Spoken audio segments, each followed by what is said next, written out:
आज हम पढ़ेंगे मोशन इन प्लेन। तो इसके अंदर सबसे पहले हम पढ़ेंगे वेक्टर्स। तो पहले मोशन इन प्लेन की डेफिनेशन समझ लेते हैं।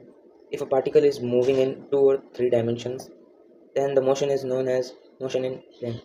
इफ़ एक पार्टिकल 2 और 3 डायमेंशन के अंदर मोशन करता है तो ऐसे मोशन को हम मोशन इन प्लेन बोलते हैं। ठीक है, फिर आती है हमारी वेक्टर क्वांटिटी की। वेक्टर क्वांटिटी क्या होता है?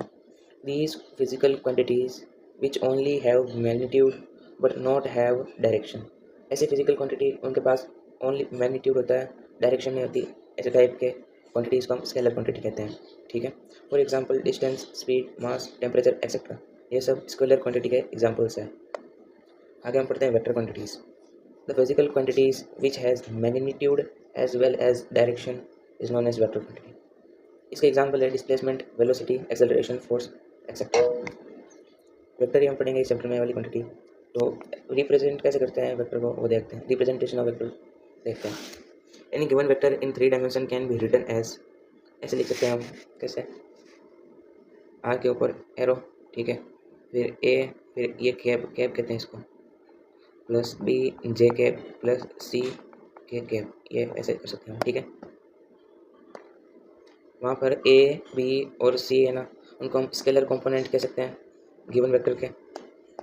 और A cap B J cap and C K cap को हम वेक्टर कंपोनेंट कह सकते हैं। ठीक है, जैसे ये वेक्टर है तो इसमें पूछ लेंगे कि आपको स्केलर कंपोनेंट कौन कौन सा है, तो ए बी और सी है। और vector component A I cap plus B J cap plus C K cap. ठीक है, फिर आगे है कि length of given vector is known as magnitude. Vector की लेंथ को मैग्नीट्यूड कहते हैं। इसको फाइंड कैसे करते हैं? ये एक फॉर्मूला है। फॉर्मूला क्या है? A square plus B square plus C square का होल स्क्वायर, ये वेक्टर फाइंड करने का एक फॉर्मूला है। ठीक है, find scalar and vector component of vector with initial point 3, 1 and the terminal point -5 and 7। ठीक है, तो पहले ए हमारा दिया हुआ है 3, 1 और बी हमारा दिया हुआ है -5, 7। ठीक है, हमें निकालना है स्केलर एंड वेक्टर कंपोनेंट। तो ये निकालने के लिए हमें पता है कि a b c scalar component है और ये वेक्टर कंपोनेंट है।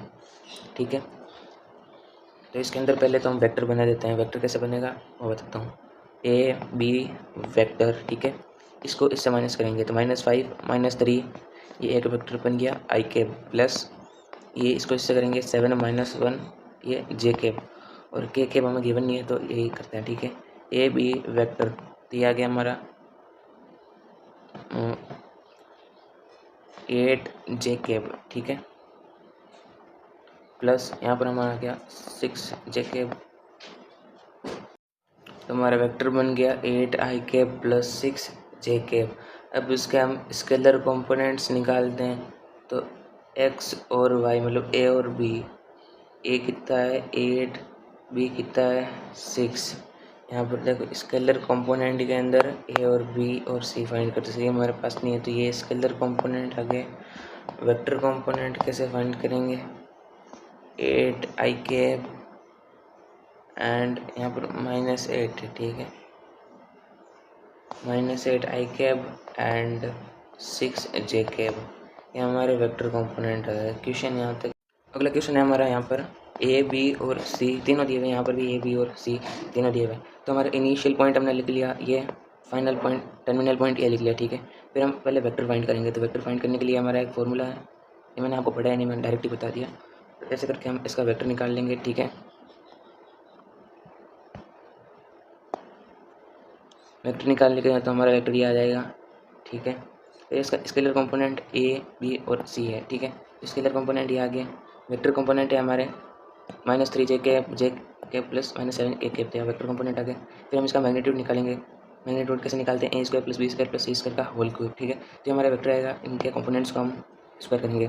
तो ये आपको लिख लेना है। फिर 3 -3 का स्क्वायर प्लस 1 का स्क्वायर प्लस -7 का स्क्वायर। यहाँ पर माइनस नहीं लिखो तो भी चलेगा क्योंकि आंसर लास्ट में प्लस में आएगा। ये आ गया। फिर आगे इक्वल वेक्टर्स क्या आता है? इक्वल वेक्टर्स क्या आता है? Any two vectors are termed as equal vector if their scalar and vector component are equal।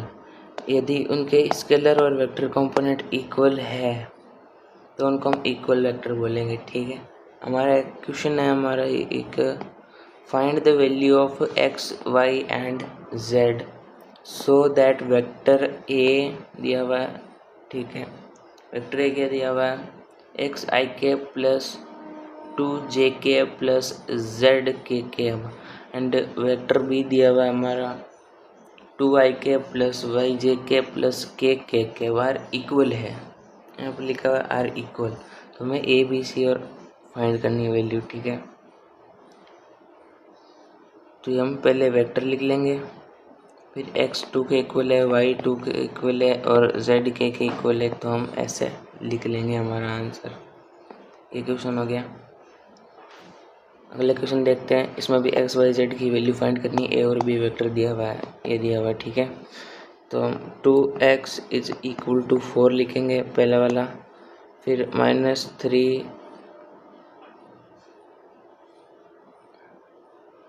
तो हमारा आ जाएगा यहाँ पर 2 आ जाएगा, ठीक है।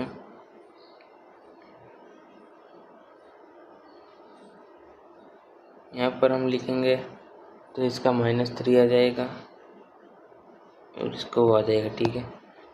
फिर हमारा नेक्स्ट क्वेश्चन है compute the magnitude of following के मैग्नीट्यूड निकालने हैं। वेक्टर दिया हुआ है a² plus b² plus c² करके, यहाँ पर पहले का आ गया √6, सेकेंड वाले वेक्टर का आंसर आ गया ये, इसका होल स्क्वायर करा, फिर इसका होल स्क्वायर करा, फिर इसका होल स्क्वायर करा, तो ये आया। फिर इसका एलसीएम लेके ये तो √1 होता है, तो इसकी वैल्यू ये आ गई, ठीक है। इसके अंदर √2 का स्क्वायर करा, फिर 1/√2 का, फिर ये इसका, तो ये हमारा 23/2 आ गया।